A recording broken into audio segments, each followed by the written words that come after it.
प्रादेशिक परिवहन विभागाच्या टेस्ट सेंटरमध्ये वाहन चालकांना येणाऱ्या अडचणींविषयी शिवसेना प्रणित महाराष्ट्र वाहतूक सेनेचे उत्तर महाराष्ट्र अध्यक्ष आजिम सय्यद यांनी सहपरिवहन आयुक्त भरत कळसकर यांना निवेदन दिलं।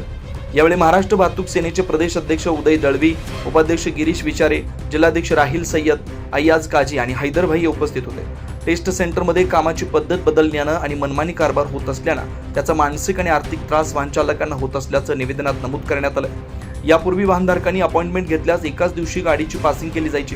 त्याचबरोबर प्रत्येक कॅटेगरीच्या वाहनांना वेगवेगळा कोटा दिला जात असे। मात्र आता अपॉइंटमेंट भेटत नाही, कारण सर्व वाहनांचा कोटा एकत्र केला जातो। याचे परिणाम रिक्षा, टॅक्सी आणि बाहेरगावच्या वाहनधारकांवर होत आहेत। यात वेळ तर जातो, पण दुसऱ्या दिवशी पुन्हा अपॉइंटमेंट फी भरून नाहक आर्थिक भुर्दंड सोसावा लागतोय। नवीन वाहनांना कंपनीचे स्पीड लॉक म्हणजे ECU मशीन दिले असतानाही त्यांना पण तीनदा फेल केलं जातं, अशी गंभीर तक्रार करण्यात आली। वाहन जितकं जुनं तितकं शुल्क जास्त असा मनमानी कारभार टेस्ट सेंटरमध्ये होतोय। आंधळं दळतंय आणि कुत्रं पीठ खातंय असा प्रकार सुरू असल्याचा आरोप आजिम सय्यद यांनी केलाय। आज मुंबई परिवहन आयुक्त कार्यालय इथं आज शिवसेना महाराष्ट्र वाहतूक सेनेच्या वतीने श्री भरत कळसकर साहेब सहपरिवहन आयुक्त त्यांना एक शिवसेनेचं निवेदन देण्यात आलं। निवेदन द्यायचं कारण नाशिक जिल्ह्यामध्ये जो INC सेंटर आहे त्याच्यामध्ये होणारे फिटनेस, त्या गाड्या पासिंगला जातात, त्या पासिंगसाठी होणारा त्रास, जे लोक बाहेरून येतात, म्हणजे नाशिक जिल्ह्यातून बाहेरून येतात, धुळ्याहून येतात किंवा इगतपुरीहून येतात, श्रीरामपूरवरून येतात, मालेगाववरून येतात, जे काही गाड्या आता नाशिक आपल्या INC सेंटरमध्ये जे येत आहे, तर त्या प्रशासनाने अशा नाशिक जिल्ह्यामध्ये आमचा RTO ऑफिसला आमचे सगळे लोक आज इथे निवेदन द्यायला आलेलो आहे। आमच्याकडं आपल्या भद्रकाली युनियनचे हैदर भैया, आमच्या अयाज शेख, RTO प्रतिनिधी, सगळेच आपले लोक इथं आलेले। निवेदन द्यायचं कारण तर लोकांना होणारा त्रास, नाशिक जिल्ह्यामध्ये जे नाशिक RTOला जो त्रास होऊ राहिला, मी आज श्री भरत कळसकर साहेबांची चर्चा केली। त्यांनी आम्हाला खूप चांगला वेळ दिला आणि त्यांनी आमच्या समस्या जाणून घेतल्या। त्यांना आम्ही सांगितलं की साहेब, आम्हाला नाशिक जिल्ह्यामध्ये जे काही त्रास होऊ राहिला, आज नाशिक जिल्ह्यामध्ये आम्हाला जे फिटनेस करण्यासाठी किंवा अपॉइंटमेंट घेण्यासाठी ज्या काय गाड्या आम्हाला पासिंग करायला जे डबल फी मागताय नाशिक RTOला, एकदा फी आपण पावती फाडली आणि जर ती गाडीचं अपॉइंटमेंट नाही भेटलं तर ते अपॉइंटमेंट न भेटल्यानंतर परत त्याला फी भरावं लागते, रिशेड्यूल फी भरावं लागते।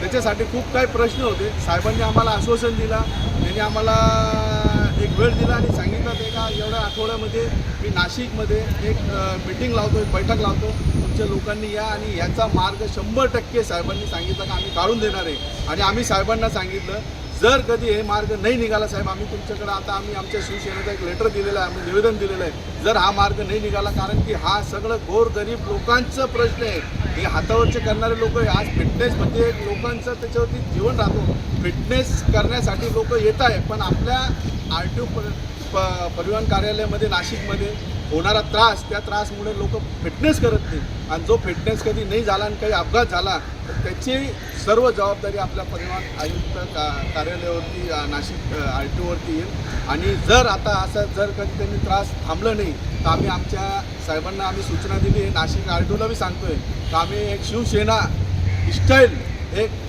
ठिय्या आंदोलन आम्ही त्या जो INC सेंटर आहे त्याला आम्ही 1 रुपयाचं नुकसान न करता आम्ही ठिय्या आंदोलन तिथं करणार आहे। जर कधी नाही झालं तर आम्ही एवढं सांगितलं साहेबांना आणि त्यांनी आम्हाला आश्वासन दिलं का तुमच्या मागण्या आम्ही पूर्ण करू। जे काय आपण ते फी आपण लागू केलेली आहे ते फी पण त्यांनी आता नॉर्थला पाठवलेलं आहे लेटर, आणि ते लेटरचं आपल्याला उत्तर त्यांनी 100% सांगितलं का तुमची ती फी आपण माफ करणार आहे। मी कळसकर साहेब, आमचे जे अप्पर परिवहन आयुक्त कार्यालय अध्यक्ष आहे, त्यांनी आम्हाला आश्वासन दिलं। मी त्यांचे खूप आमच्या शिवसेना महाराष्ट्र वाहतूक सेनेच्या वतीने सर्व संघटनेचे जे लोक आलेले, प्रतिनिधी RTOचे आलेले, त्यांच्या वतीने मी त्यांचे खूप आभार मानतो।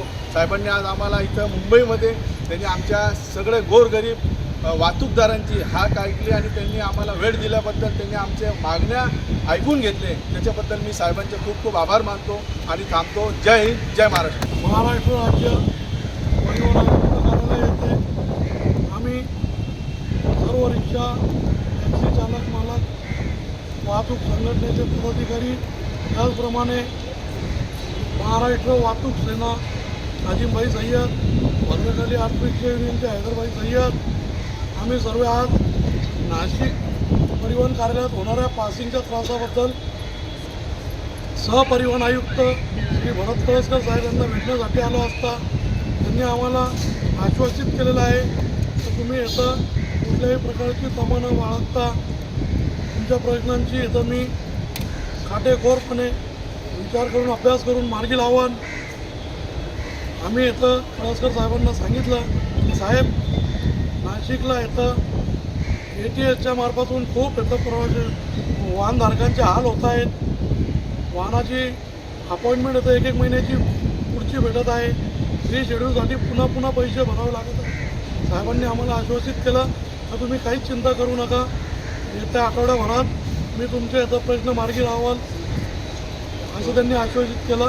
एवढं बोलून मी माझे 2 शब्द संपवतो आणि रोज मार्टांनी जर या दिलेल्या शब्दाची पालन काटेकोरपणे केले नाही तर त्यांच्या विरुद्ध आम्ही मुंबई हायकोर्टात धाव घेऊ. एवढे बोलून मी माझे 2 शब्द संपवतो.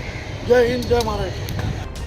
ज्या एजन्सींना हे काम दिलंय त्यांच्याकडे सॉफ्टवेअर अपडेट नसल्यानं हा सावळा गोंधळ सुरू आहे. त्याचा त्रास वाहनधारकांना होत असल्याच्या तक्रारी निवेदनात नमूद करण्यात आल्या. यावर लवकरात लवकर तोडगा काढावा, अन्यथा तीव्र आंदोलन छेडलं जाईल असा इशारा अजिमभाई सय्यद यांनी दिला. 9 न्यूज महाराष्ट्र ब्युरो, नाशिक.